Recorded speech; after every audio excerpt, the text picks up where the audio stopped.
This is a brand new 1968 Pontiac GTO. It's been beautifully restyled from bumper to bumper.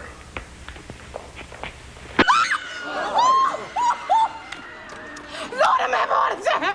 Damn, this is some scurry. Without you all about me getting anxious. Anyway, excuse me. Ooh, thing one.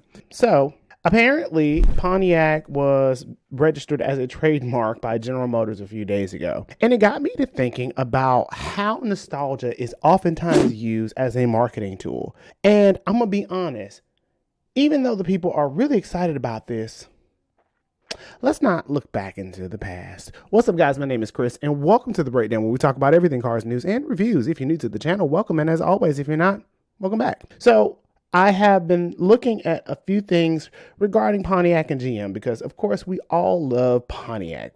For every enthusiast, Pontiac is probably one of the biggest hits for the culture, more than any other car, alongside Buick, General Motors in general, as well as Ford, a little bit of Dodge and Chrysler, definitely the Hellcat time. There is probably something to be said about the legacy of Pontiac and how it met its demise really, really early. And of course, a lot of the enthusiasts were really excited when we heard that Pontiac might be coming back. But I'm going to be the advocate here and say, leave it where it's at. And in this video, I'm going to explain why. So with that being said, stick around and stay tuned because you are now watching The Breakdown.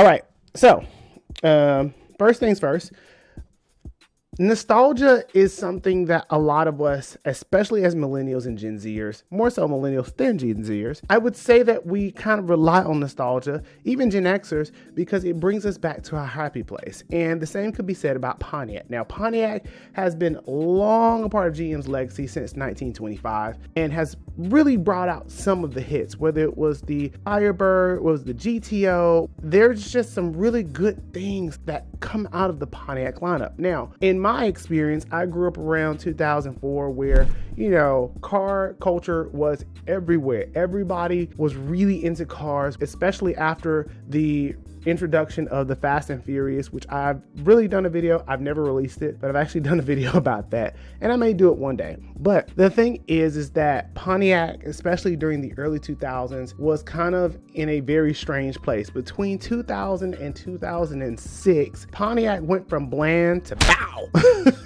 And at the time that it was on its uprising, it was on its way out. And really what happened was a lot of mismanagement from General Motors in the Pontiac division. And unfortunately, ever since the gas crisis in the 1980s, and we had to let go of the idea of the big heavy breathing roadster to going to more fuel economical sipping cars, there's something to be said about why Pontiac got offed. And looking at this resurgence or this potential licensing, which, to be fair and to look into the details and nooks and crannies of things, it's really not coming back. Apparently this was just for licensing, according to Motor One, and they were explaining how basically they were just using it for parts, which I've seen before. But it does call into question what happened to Pontiac. More importantly, should they bring it back? I'm going to go ahead and tell you in the short answer, no, and the long answer will probably not surprise you. So I have this thing about cars in a sense of innovation, and I feel the same way about music. I feel the same way about movies. I am all about the creativity,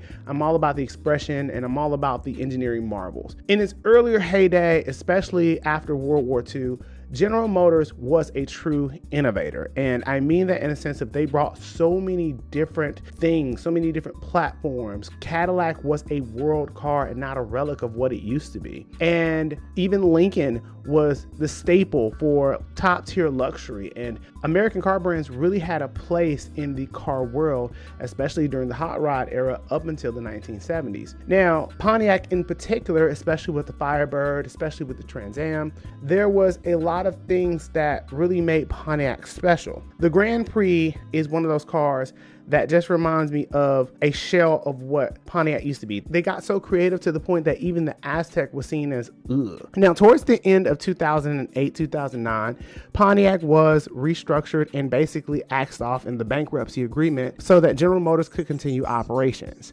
And in a time where we really needed performance vehicles, it really died off. But Pontiac didn't just die because of just mismanagement. It was a long-standing point of mismanagement. Even though we as car enthusiasts are all excited about the potential for Pontiac, we all have seen that General Motors, in addition to Ford, in addition to Stellantis, other than their trucks and SUVs, have not really posed any type of offerings for the enthusiast, let alone the sedan or the coupe buyer. And the difference between Ford, General Motors, and Chrysler is that Ford and Chrysler, or Stellantis rather, seem to understand the idea of performance. General Motors, for whatever reason, couldn't get it right, especially with the Camaro. And in today's world, we don't even really understand who General Motors is aside from Chevy. And Chevy almost overtook the profile of who Pontiac was, in a sense of not only affordability, but also affordable performance. And so the idea of bringing Pontiac back, let's just be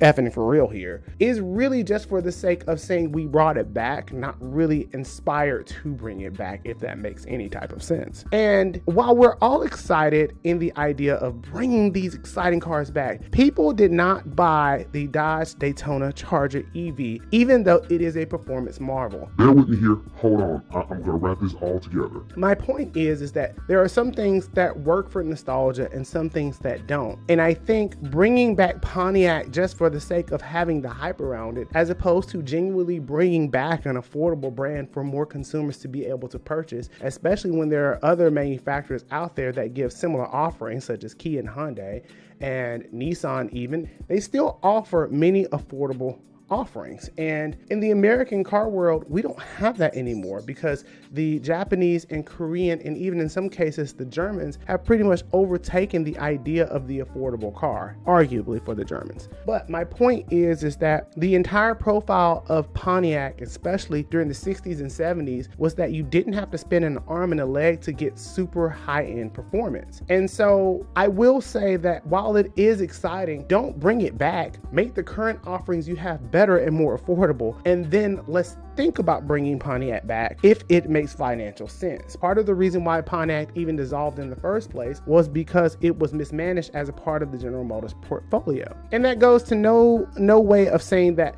the managers are all bad. It just happens in any type of corporation that you may have. But the reality is that the idea of Pontiac was supposed to be affordable performance. We have affordable performance, but it's not exactly exciting. And if you don't have the excitement to go along with the performance, then what is the point of bringing Pontiac back? I think this is a second attempt at kind of taste testing what the market is going to feel like when it comes to Pontiac, as far as like simply just putting out there, ooh, it might be coming back. But the reality is that Chevy, along with Ford, along with Stellantis or Chrysler, they're kind of all in this weird space of producing quality vehicles, but not quite what we reminisce of over the last couple of decades. And part of that is due to regulation, so you can't always beat up the manufacturer. And the difference between Pontiac versus many other cars is that there was a lot of excitement up until the 1980s, where we begin to see a different transition of who they were. And then the 2000s, they tried to bring it back, but it was a little too late. Overall, the question is,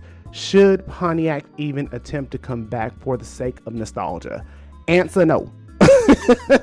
That's me, but I'm gonna let you guys in the comments figure that out. With that being said, until the next video, I will see you guys later.